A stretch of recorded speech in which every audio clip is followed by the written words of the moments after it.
Hey guys, thank you for coming to the Miniguchi channel. I'm just wanting to jump on here real quick and do this really interesting video here. That might be able to help some people that are starting a new job, going through training and whatnot. I started a new job position. I'm not going to say where, but it's a very well-known place where I live, or in the county that I live in. So it's working with people that have developmental disabilities. Okay, so I'm get hired. I'm doing the training. So what it is, I've had a couple things happen. I know they have what's called a probation period of time, which is usually 90 days. Depending on whatever state you're in, it's usually 90 days. Okay, to which you're not supposed to call out. Okay, but I'm going to give some tips on something here in a minute. But anyway, you're not supposed to call out for 90 days. I get it. It's a probation period of time. Employers want to see if you're reliable, blah, blah, blah. But there's also a thing where if you're in your training and you're notifying people of jury duty or anything like that, they're supposed to, your employer is supposed to give you credit for jury duty because it's your civic duty to do jury duty, or else you could wind up in contempt of court if you don't go to your jury duty. But anyway, so I had jury duty, or I got a notice for jury duty. So yes, I notified 2 people. I think she was like a director or something, and then the human resources, and I know I had mentioned it in the woman that was doing the training. I know I had mentioned it to her. So anyway, so that goes. Then I wind up with a housing crisis, a housing emergency rather. My ceiling, which I know I had made videos on before, started caving and like water leaking everywhere. Whereas actually this much water on my bathroom floor. So this happened around 4 o'clock in the morning. So I was calling my emergency maintenance. Nobody showed up. I spoke with, I left messages for my building management. Nobody called back. I spoke with a physical human being, which was maintenance, outside. Oh, I'll be over there in a few minutes. Oh, I'll be over there. Never came. And then I wasn't able, I took public transportation. They made me miss my public transportation. I had to call work and say, I cannot come in. I have a housing emergency. There's a problem with my ceiling, blah, blah, blah, whatnot. I left a message on their general voicemail 6 o'clock in the morning. Then I called my training supervisor and told her the situation. And then she proceeds to call me at 8:15 at night and saying she didn't get my message until that time of the evening. To the afternoon. Or she thought I left it in the afternoon. I actually left it for her at 10 something in the morning, but she thought it was the afternoon. But then she didn't get the message that time. Whatever. Okay. And then there was a day where I had to leave early.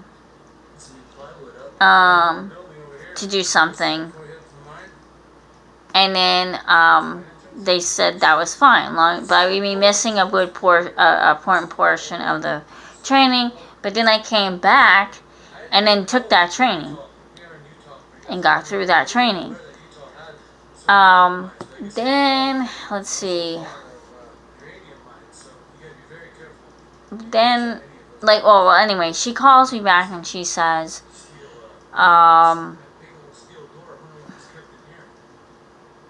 There's no training scheduled for you. This was on a Thursday, she called. And then Friday, she said to me that Friday there was no scheduled training.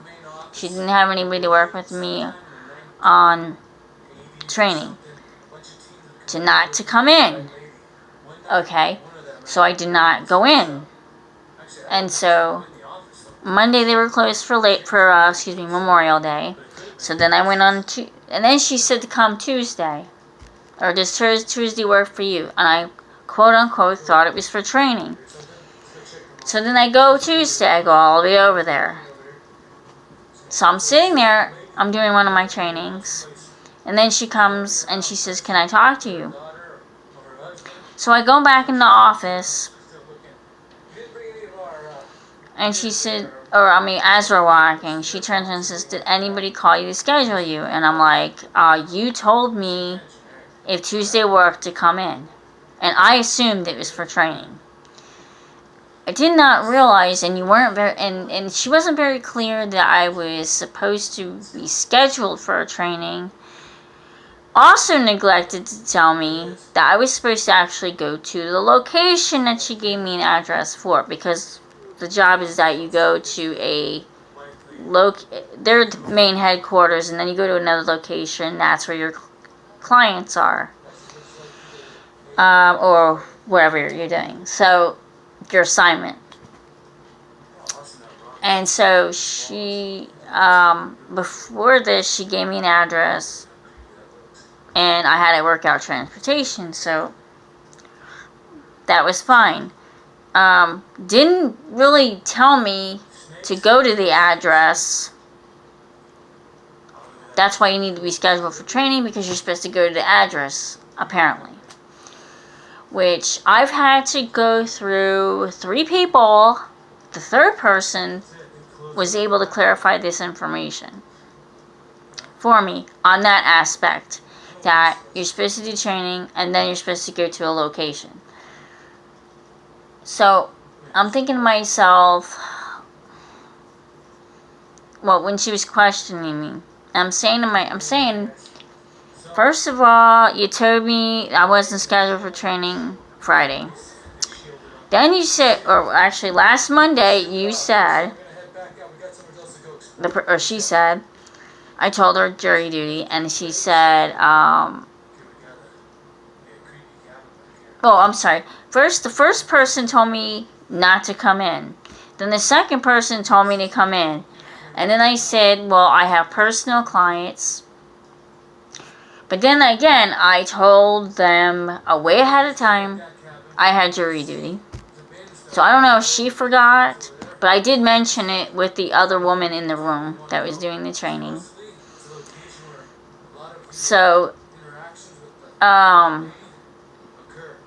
so then, now she's pulling me in there and saying we have to have a meeting, blah, blah, blah. And now, okay, so I went to one full-time job. She took that away. Then I went to a different full-time job. She's trying to take that away. She's trying to give me 25 hours. And then she says, well, how could I work 40 hours when I've had 22 hours of training? And I'm thinking to myself, I did this volunteer thing at a hospital.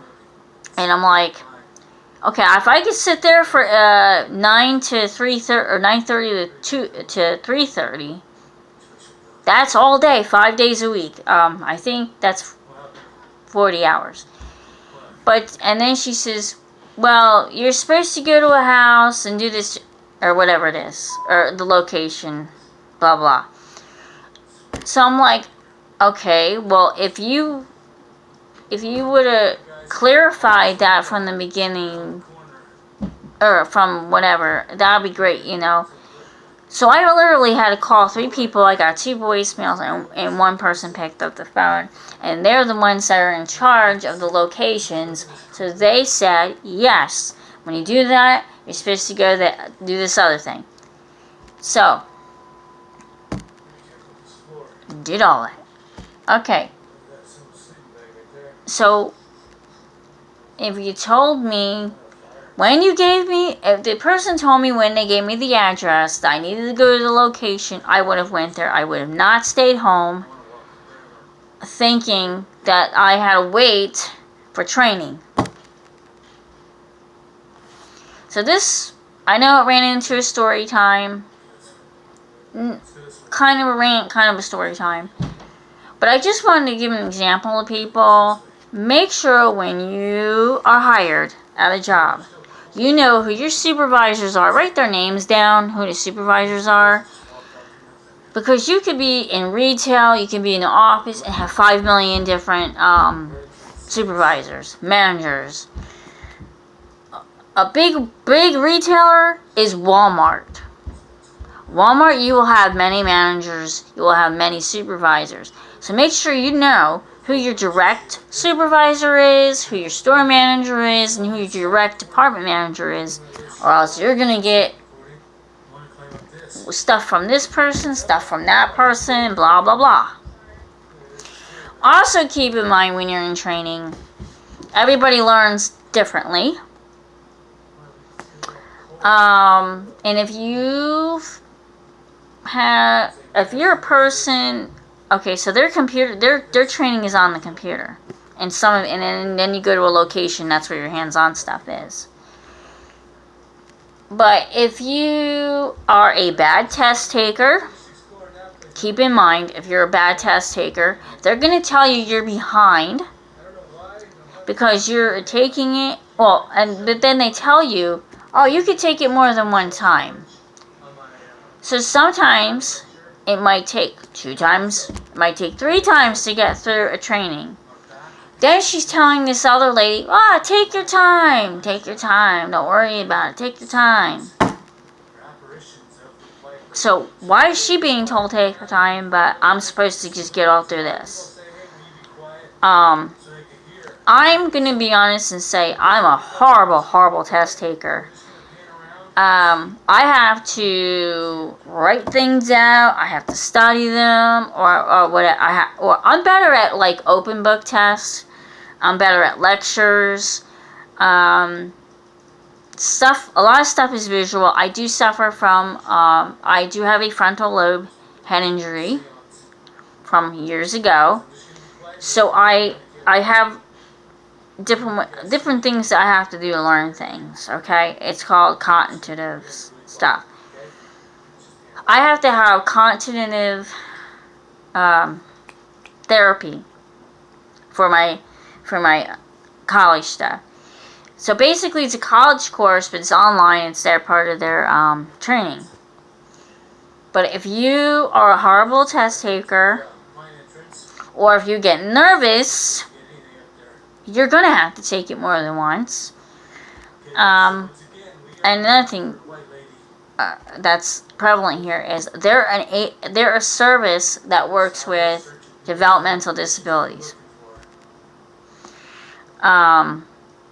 So you think when you're saying they see that a little bit. I actually went over the questions with her. And then I took the test again and I passed. But now I figured out a strategy to passing it. I took notes. Oh, I took notes before, but best thing for you to do if you're a bad test taker, whatever it is, or learning curve somewhere, write the questions out on a pad. Then when you do it, the stuff that you got wrong, go back over it. Go back over it and review what you got wrong. See what you got wrong. Read the question while it's telling you what's incorrect, and then you'll figure out what the right one is. I've been doing that. But like I said, now they want to have a meeting, they want to do this, they want to do that. But the point is, 1 second. I'm going to have to come back, guys.